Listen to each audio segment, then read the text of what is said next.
सभी सत्संगी भाई बहनों को मेरा सादर जय गुरुदेव।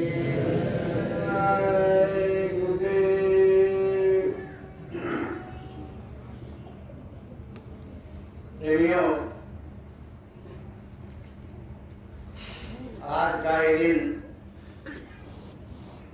जो हम आपको मिला है, उस मालिक की बड़ी अपार कृपा।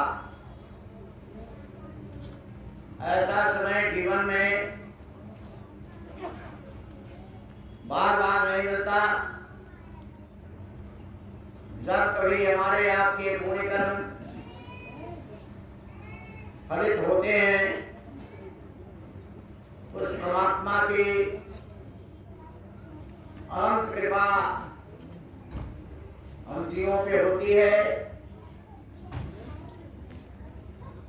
तो हमारे आपके भाग्य में ऐसा सुनहरा अवसर आ जाता है। प्रेमियों, ऐसी समय और ऐसी घड़ी सबको नहीं मिल पाता। शुद्ध धारा धन लक्ष्मी पापिल के घर होए, साधु समागम हर कथा गोस्वामी दुर्लभ होए। बेटा बेटी धन लक्ष्मी बड़े से बड़े धर्मी और पापियों के यहाँ भी हो जाता है, लेकिन ये सत्संग बड़ा दुर्लभ। ये जिसके ऊपर उस परमात्मा की अनंत कृपा होती है उनको सत्संग मिलता है। सत्संग ये चलता फिरता एक प्रयाग है। जिस तीर्थ राज प्रयाग की बात हम आप करते हैं, इस धरती पे मौजूद जहाँ पे कुंभ का मेला लगता है उसको हम प्रयाग की संज्ञा देते हैं। क्यों देते हैं? क्योंकि वहां संत समागम होता है। वहां पे ऋषि मुनि महात्मा जोगी जति सन्यासी सबका मिलन होता है और उनके दर्शन से नाना प्रकार के विघ्न बाधा वे नष्ट होते हैं और भक्तों के जीवन में एक नया सूर्योदय होता है। प्रेमियों, एक समय का वाकया है। माता शबरी जो भगवान श्री राम की परम आराधिका थी, अपने गुरु के वचनों पर जो भगवान श्री राम के दर्शन के लिए बराबर दृष्टि जमाई जाती थी, उनके गुरु महाराज मतंग जी ने कहा कि भगवान श्री राम इसी दिशा से आएंगे और आपको दर्शन मिलेगा। जब भगवान श्री राम का जन्म नहीं हुआ था, उसके पहले ही भविष्यवाणी उनके गुरु महाराज ने किया था। वही माता शबरी अपने पूर्व जन्म की बात बताते हैं कि माता शबरी किसी राजघराने की महारानी थी। उनके अंदर संस्कार था, अंतर की खोज थी कि संत के दर्शन होने से नाना प्रकार के पाप नष्ट हो जाते हैं और उनके दर्शन करने से अनेकों यज्ञ का फल मिलता है। कहा गया है कि संत मिलन को जाइए तज ममता अभिमान, जो जो पग आगे बढ़े कोटि निज के समान। माता सवरी जब महारानी के रूप में थी, उसके अंदर एक भाव बना। अपने पति देव से, राजा साहब से उन्होंने कहा कि आप मुझे कुंभ का दर्शन कराना है, दर्शन करा दो मुझे, वहां स्नान करा दो। तो उन्होंने कहा ठीक है। भाव तो इनका अंदर था कि चलेंगे तो संत महात्माओं का दर्शन होगा, और मेरी नजर जो है, मेरी जो दृष्टि है, संतों के सूरत, संतों के चरणों पर जब दृष्टि पड़ेगी तो मेरे कुछ भी पाप होंगे वो सब खत्म हो जाएंगे। गोस्वामी जी महाराज ने लिखा है कि सन्मुख होए जीव मन जबहि, जन्म कोटि अघनासो कभी। तो उन्होंने कहा मैं महात्माओं का दर्शन करूंगी, मेरा कोई कर्म होगा वो खत्म हो जाएगा। अपने पति के राजा साहब से कहा, राजा साहब ने कहा ठीक है चलो मैं कुंभ का स्नान करवाने ले चल रहा हूं। लेकिन उनको राजमत था, वो जब कुंभ में आए तो कुंभ स्नान के लिए उन्होंने सोचा कि मेरी रानी को कोई देख ना ले, तो दोनों तरफ से पर्दा लगवा दिया। जहां पे त्रिवेणी संगम है वहां तक पर्दा लग गया, और ये हुआ कि महारानी जी का डोला आ रहा तो कोई नजर नहीं करेगा, सभी लोग जहां तैसे बैठे रहेंगे, और पर्दा लग गया ताकि रानी किसी को कोई नजर न लाए। सीधे रानी को लेके गए। रानी ने चारों तरफ देखा कि पर्दे लगे हुए हैं, किसी संत महात्मा का दर्शन नहीं हो रहा। तो सीधे जब जाती हैं गंगा में, और गंगा माता से विनय करती हैं कि हे मां, ये राज परिवार में आना ठीक नहीं है। जब जिस राज परिवार में रह करके हम संत का दर्शन नहीं कर सकते, ऐसे राज परिवार में रहना ठीक नहीं है। हे मां, अब के बाद मेरा जन्म किसी गरीब परिवार में, किसी नीच परिवार में दे देना, जो मैं स्वतंत्र होकर के, स्वतंत्र रूप से मैं संत महात्माओं का दर्शन कर सकूं।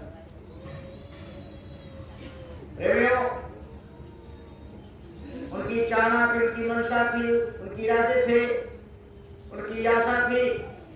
प्रभु ने उनकी आशा को पूरा किया। और सबसे नीच घराने में, दक्षिणी भारत में आदिवासी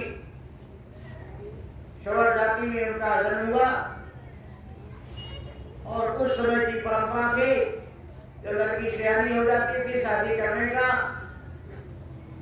तो परंपरा क्या थी कि भय और ब्याहे। जन्म लेते ही जैसे बच्चा घर में पैदा होता है तो बकरे काटे जाते थे, सुअर काटे जाते थे, भैंसा काटे जाते थे, पशु की बलि दी जाती थी। और उसके बाद जब शादी होने को होता था, लड़की है तो सब दूल्हा बारात लेकर के दरवाजे पे आएगा, और जो वहां का, जिसे लोग कहते हैं कि द्वाराचार्य होता है, अगवानी होती है, जब द्वार पूजा होता है, तो उस समय लोग बकरे का बल देते थे कि मेरे घर दामाद आया। उस खुशी में बकरे की बल दी जाती थी। और उनके शबरी के पिताजी ने शबरी के याद में 36 बकरे ला करके बांधे थे कि जिस दिन शबरी का विवाह होगा उसी दिन बकरे की बलि दी जाएगी।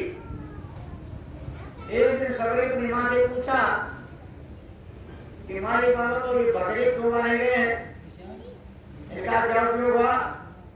तो उसने कहा बेटी, जब तेरी शादी होगी, तेरा दूल्हा आएगा, जब दरवाजे पर आएगा, द्वार पूजा होगा, उसी समय बकरों को तलवार से काटा जाएगा और उसी बकरे की मांस को जितने अतिथि होते हैं सबको खिलाया जाएगा। काम आए बात बताओ, शादी मेरी होगी, दूल्हा में मुझे मिलेगा और दामाद तुमको मिलेगा, खुशी तुमको होगी, खुशी हमको होगी।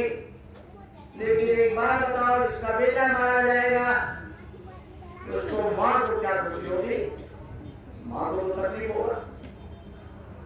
तो शादी मेरी हो, गला उसका क्यों करे? उसने कहा बेटी हमारे यहाँ की परंपरा है, ऐसा होगा। कहा अगर शादी ना हो तो बकरा नहीं करेगा, फिर शादी ना हो तो बकरा नहीं करेगा। तो एक ने सोच लिया, सभी ने रात्रि में उठ करके और सारे बकरों के रस्सियों को काट दिया और जंगल खदेड़ दिया। और जब ये बात सुना तो सबरी के पिता ने उसको बहुत मारा, खूब पिटाई किया और मार करके उसको कहा कि तुम भी घर से भाग जा। और वो सबरी जो है रोते पीटते निकल गए घरों से प्रभु की याद में कि हे प्रभु, मुझे कहीं शरण मिल जाए संत महात्माओं का, मैं भजन करके तुम्हारे नजदीक आ जाऊं।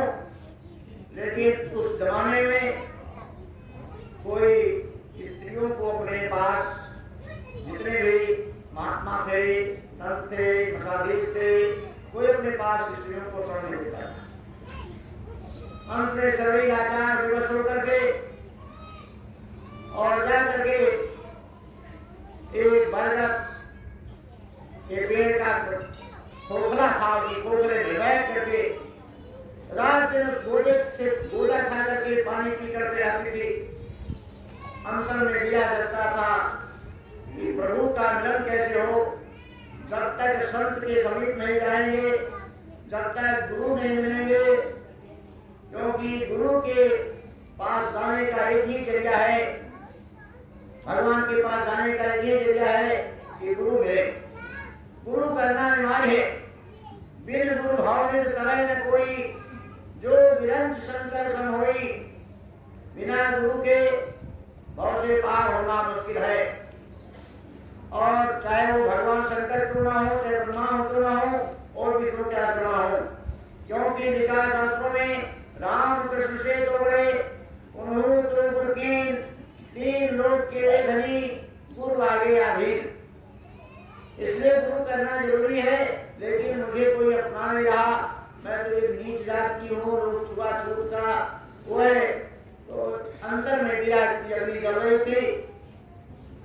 सेवा भाव बढ़ रहा, कहा कि सेवा से ही देखिए प्रेमियों, प्रभु के जो आसन है जिसमें हमारे प्रभु विराजमान होते हैं, वो सत्य, सेवा, दया और प्रेम, ये चार उनके पाए हैं।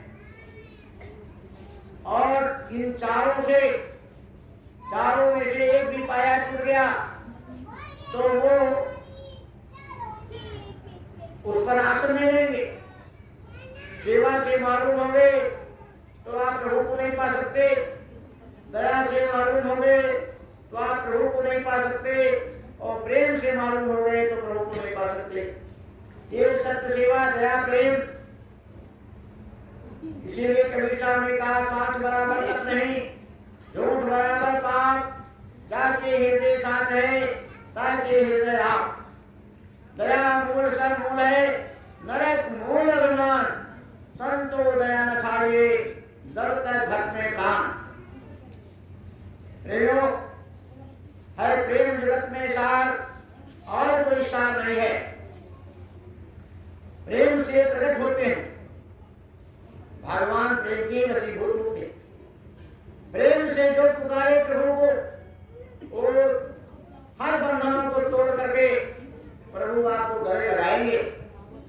जितने भी लोगों का इतिहास बना है, विरह और प्रेम, तड़प, सेवा, दया, श्रेष्ठ धारण किया, उसको प्रभु की प्राप्ति हुई। चाहे वो कबीर हो, चाहे वो मीरा हो, चाहे रविदास जी हो, और चाहे वो पलटू साहब रहे, नानक साहब रहे, सबने प्रभु को इसी तरह से पाया। तो इसलिए प्रेमियों, ये चार चीज हमारे आप के अंदर बहुत जरूरी है। इसके लिए हमको संतों की शिक्षा लेना जरूरी है। तो सेवा भाव सभी के अंदर आया। उसने सोचा कि यहाँ एक मतंग ऋषि रहते हैं, उनका एक परिवार है, उनके शिष्यगण हैं, भंडार चलता है, लंगर चलता है, सेवा करना चाहिए। तो कैसे सेवा भेजूं? क्योंकि अगर हम वहां जाके हाजिर होती हूँ तो लोग मुझसे घृणा करेंगे, मेरा छुआ हुआ कोई चीज लेंगे नहीं। तो उसने क्या किया? बरगद के पत्ते का दोना बनाया, बरगद के पत्ते का पत्थर बनाया और उसको बना बना करके और गट्टी बनाती रही और रात्रि के समय ले जाकर के मतंग जी के आश्रम में फेंक आती। ये लोग समझते नहीं कि है क्या, कहाँ आया, कहाँ से लाया, सोचते कोई फल लाया होगा, रख दिया होगा। ऐसे ऐसे डेली सेवा होता था। सूखी सूखी लकड़ियां जंगल से नींद करके और ले जा करके गट्ठा बना के रखाते थे। लोगों से तब कौन सा भक्त है जो कब लाके दे देता है, मुझे जानकारी नहीं होगी। एक दूसरे से पूछते रहे, लोग सब इनकार कर गए, मुझे कुछ पता नहीं है। अंत में यह निर्णय आ गया कि भाई आज पता करो है कौन जो लाके रख जाता है। छिप करके लोग देखने लगे। रात्रि के आधी रात में ले जाकर के सभी माता गट्ठा बांध करके जो ही लकड़ी पट्टी और सोने का पत्तल और वो फेंका रखते से, देखो देखो यही चंडालनी है। बताओ, ये ला करके हमारे भंडार को अपवित्र कर देती है। हम लोग दोने में खाते हैं, पत्थर में खाते हैं, सब अपवित्र हो जाता है। पकड़ो इसको। उधर के मारे भाग करके गए, फिर जाके छिप गई। गुरु जी से कहा गया, मतंग ऋषि की ऐसी सी बात है। मतंग ऋषि ने कहा कि अच्छा ठीक है, मैं इसका दया कर रहा हूँ। फिर एक दिन मतंग ऋषि ने दया करके सबरी को बुलाया और कहा कि बेटा तुम छिप छिप करके इस तरह से सेवा करती हो, तुम ही प्रश्न से आती। अब उसी दिन से वो सबरी आश्रम में आने लगी, कथा कीर्तन सुनने लगी, सेवा करने लगी। अब इन पापियों के मन में पाप बस गया कि जहाँ जो है आश्रमों में नारी की कोई वो नहीं थी, आज नारी को गुरु जी बुला करके उससे सेवा लेते हैं। अब वो रात्रि है, पाप बसा दिल में, और परिणाम क्या हुआ कि जिस सागर में स्नान करते थे वो सागर संरक्त हो गया, वो तालाब संरक्त हो गया, पीने को मोहताज हो गए, हाहाकार मच गया। गुरु जी से लोगों ने विनय किया कि गुरु जी आखिर में क्या हो गया, ये सब रक्त हो गए, ये पापनी जब से आई आश्रम में, इसे के पाप का परिणाम है कि देखो ये रक्त हो गया, क्यों हो गया। गुरु जी ने कहा, रे दुष्टों, उस पापनी का परिणाम नहीं, ये तुम लोगों का परिणाम है कि तुम लोगों के जो पाप बस गया दिमाग में, उसी का परिणाम है। तो गुरु जी हम लोग मर जाएंगे, पानी नहीं पाएंगे तो कैसे क्या हुआ। कहा ये जो शबरी है इसके चरण को धो लो, इसके चरण को धो करके पियो और ले जाकर के उसे तालाब में डाल दो, तब कल्याण होगा। तब जाकर के मरने लगे सबके सब, तब चरण धोया और ले जाकर के तालाब में जब थोड़ा पानी तालाब निर्मल हो गया, स्वच्छ हो गया, और इन लोगों की जो है तलब बुझी। प्रेमियों, संतों के